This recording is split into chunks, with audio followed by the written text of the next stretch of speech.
When they come for any of us, they come for all of us. Masked men with long guns, armed vehicles, who have shot residents with no transparency and no oversight. We have ICE agents harassing Chicagoans, shooting pepper balls at faith leaders, and detaining journalists. We had Chicagoans in South Shore were awakened in the middle of the night to the sound of Black Hawk helicopters and doors being busted down. We had a border patrol detain a member of our city council for simply asking to see a warrant. We had another mother screaming, pulled from her car while she was in line to pick up her children from school. One resident told the media that they put black people in one van and immigrants in another. These unaccountable federal agents have tear gassed our police officers on 2 separate occasions. The President of the United States of America called for my imprisonment along with the governor because we disagree with him. Now they are trying to militarize and occupy our city. But it's not just the boots on the ground, you all. What is even more devastating is the economic attacks. The Trump attack on our city is an economic attack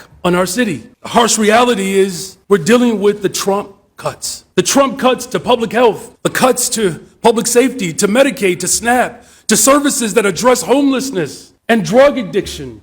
His cuts to violence prevention, his cuts to public education and transportation. Trump's budget cuts, $1 trillion from Medicaid. The Trump administration is enacting the largest cut to SNAP in our nation's history. And Trump's tariffs are driving up the cost of food. This is not rhetoric, this is a reality. In fact, all of the cuts that he has declared on the city of Chicago are the very things that descendants of slaves fought for post the Civil War.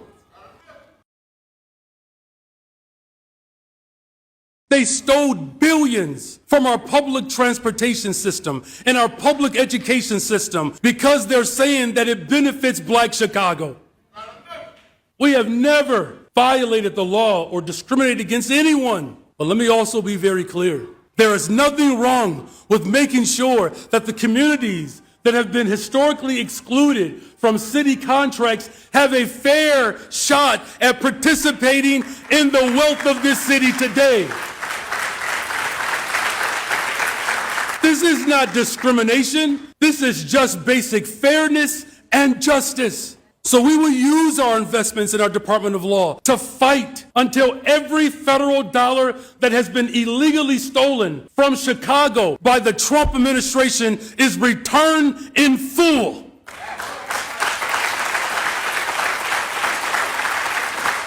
There are some billionaires and corporate leaders that want us to have sympathy for them, and they have just received the greatest tax cuts at the expense of health care and housing and education and transportation and good paying jobs. So here's what we need to do in this moment. If my ancestors as slaves can lead the greatest general strike in the history of this country, taking it to the ultra-rich and big corporations, we can do the same today. I'm calling on black people, white people, brown people, Asian people, immigrants, gay people from around this country to stand up against tyranny and to send a clear message to the ultra-rich and big corporations. We are going to make them pay their fair share in taxes to fund our schools, to fund jobs, to fund healthcare, to fund transportation. Democracy will live on because of this generation. Donald Trump is using ICE as his private, militarized, occupying force. But we are saying emphatically clear, we do not want troops in our city. We will not allow our cities to be occupied. Are you ready to fight fascism? Are you prepared to destroy authoritarianism once and for all? Well, let the world hear you. No kings! No kings! Joining me now, as promised, is Illinois Governor J.B. Pritzker. There was a positive development today, as you well know. A Seventh Circuit panel affirmed a temporary restraining order that is keeping the National Guard from actually deploying in Chicago. And they said political opposition is not rebellion, which is very true and very powerful. We're also living in a world, you're living in a world where this administration is not exactly complying with every order from every court. Are you preparing for the possibility that they may not comply? And what do you do if they don't? Well, I do want to affirm what you just said, which is we're 5-0 in the courts. We've won on the TRO about National Guard 3 times. We've won on limiting ICE twice now. In fact, this morning there was a ruling in court about limiting ICE by requiring ICE agents to wear body cameras because the court does not believe what they are reporting, ICE is reporting in court, the federal lawyers representing them anyway. And so it strikes me as very important just to recognize that so far anyway, in this regard, the courts are doing their job. We know that the administration is operating unlawfully, and the courts are, in fact, finding it unlawful. So what do we do if the administration decides not to follow these court orders? Frankly, I don't think we've seen that in U.S. history where the president of the United States doesn't listen to the courts. You saw that he tried this with Abreu Garcia a little while ago, but finally came around and did. And then, of course, they rearrested him. But I think it's important to recognize that so far, anyway, the administration has not been willing to, to essentially go against the court rulings that have come about. You said on Sunday that you were looking at prosecuting ICE agents who violate the law. What can you tell us about that? What would that look like? Well, we don't know yet, because let's start with the fact that the federal agents typically have federal immunity. But they're not immune from the federal government holding them accountable and responsible.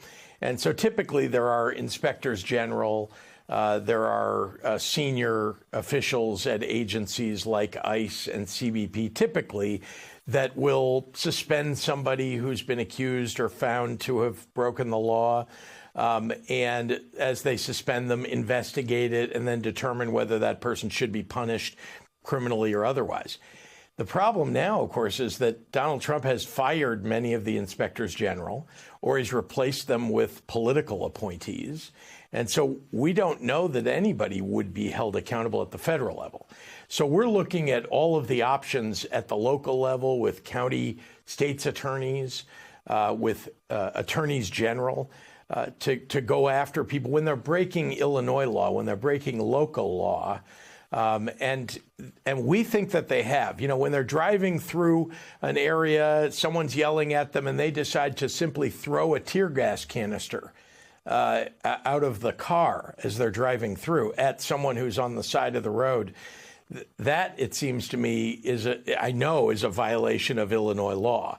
And so the question is, can we hold the officers, the agents responsible when they do something like that? If it were a police officer, we could. If it was, you or me or just an average person throwing a tear gas canister out the side of a window at people, we could hold them responsible. So it seems like they ought to be held responsible for breaking local and state laws. It's a test of that, and you're put on the front, very much on the front lines of that. Let me ask you about something that's related but slightly different. I mean, you appear to be, I guess a way to put it is, under the skin of Trump's anti-migrant czar, Stephen Miller. He called you a moron who hates America. You mentioned him a few times today, too, saying he has abused the fact that Donald Trump has diminished capacity. You brought him up a couple of times, which was interesting. But what did you mean by that? Well, I very plainly, it's clear that Donald Trump has diminished capacity, which I think is sad, that the people around him are not getting him help, and instead they're just taking advantage of him. And that's what Stephen Miller is. You can tell, his rhetoric is so out of bounds. And then we know that he's the one who is advising Kristi Noem at DHS. He's the one who's advising Tom Homan, who's the kind of immigration czar, deportation czar. And of course, he's the spokesperson for this entire endeavor, including about deploying National Guard into cities. So, I mean, it seems like a dangerous individual, and he has the power of the presidency because the president isn't reining him in. And so that's why I'm talking about Stephen Miller. I think that we should focus on his actions. And let's remember, and I've said this for some time, you know, they're not always going to be in office, but they will, other than the president who's now been given immunity by the Supreme Court. The people who serve for the president, including all the way down to ICE agents, can be held accountable when there's a change of administration who's willing to hold them accountable when they break the law. Now, Stephen Miller is clearly ordering people to break the law. So, you know, he should know that, yeah, it may be 3 years from now that he is held accountable, but make sure, I think it's important for them to know that whatever they do now, it's not like we're going to forget, and it's not like we don't have a record of what they're doing. So that is why I mentioned Stephen Miller. That's why I mentioned other people, Tom Homan and Gregory Bovino, who's the CBP leader on the ground, the one who executed their orders in Los Angeles, which was, I mean, they did an awful job in Los Angeles and created all kinds of mayhem on the ground. Now he's doing it in Chicago. And so all these people need to recognize that, you know, you may have immunity because Donald Trump's willing to pardon anybody that's carrying out his unlawful orders, but you're not going to have it under another administration. Hakeem Jeffries told me something similar when I spoke to him last week. Before I let you go, I had to ask you about this story. When I saw it, I thought, I wonder what Governor Pritzker thinks about this. I'm going to ask you about it. I mean, Politico released leaked text from a group chat. I'm sure you saw this, of a young Republicans group that included completely vile anti-Semitism, praise for Hitler. I mean, calls to put political opponents in gas chambers. The members were ages 18 to 40. One works in the Trump administration. One's a state senator. The 41-year-old vice president has brushed this all off as what kids do. You're one of the most prominent Jewish politicians in the country. What's your message to the vice president? Well, he's become such a sycophant for this president that he's unwilling to condemn these kinds of remarks. Remember, this is the man who just a few years ago, before he got chosen U.S. Senator, a Republican U.S. Senator, before he got chosen for vice president, just a few years ago, this is someone who called Donald Trump America's Hitler. That's a long way to go when he's now backing up the idea that people who are clearly speaking like Nazis in their texts, young Republicans, he's unwilling to say anything about that. It strikes me as, I mean, it's not just that he's, you know, doing Donald Trump's bidding. It's that, you know, he's just become a lackey for this authoritarian endeavor of turning this country into something other than a constitutional republic. So I think it's dangerous. I mean, he's demonstrating the danger, and it's clear that every level of this administration is corrupt, and that's what he's demonstrating. Governor J.B. Pritzker, thank you for joining me on a very busy day. I really appreciate the time. Thank you, Jen.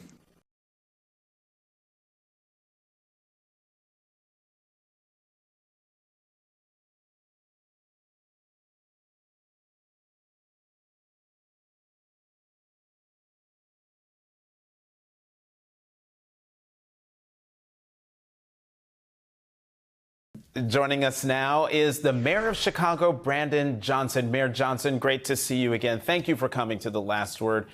How did you feel when you looked around at the turnout in Chicago on Saturday? Yeah, very encouraged. Over 100,000 people in the streets throughout the city of Chicago. Some estimated 250,000 people. Obviously, 7 million around the country. I'm certainly encouraged that the people of not just the city of Chicago, but people across the country are really beginning to wake up and see what it's going to take to beat back against this authoritarian rule.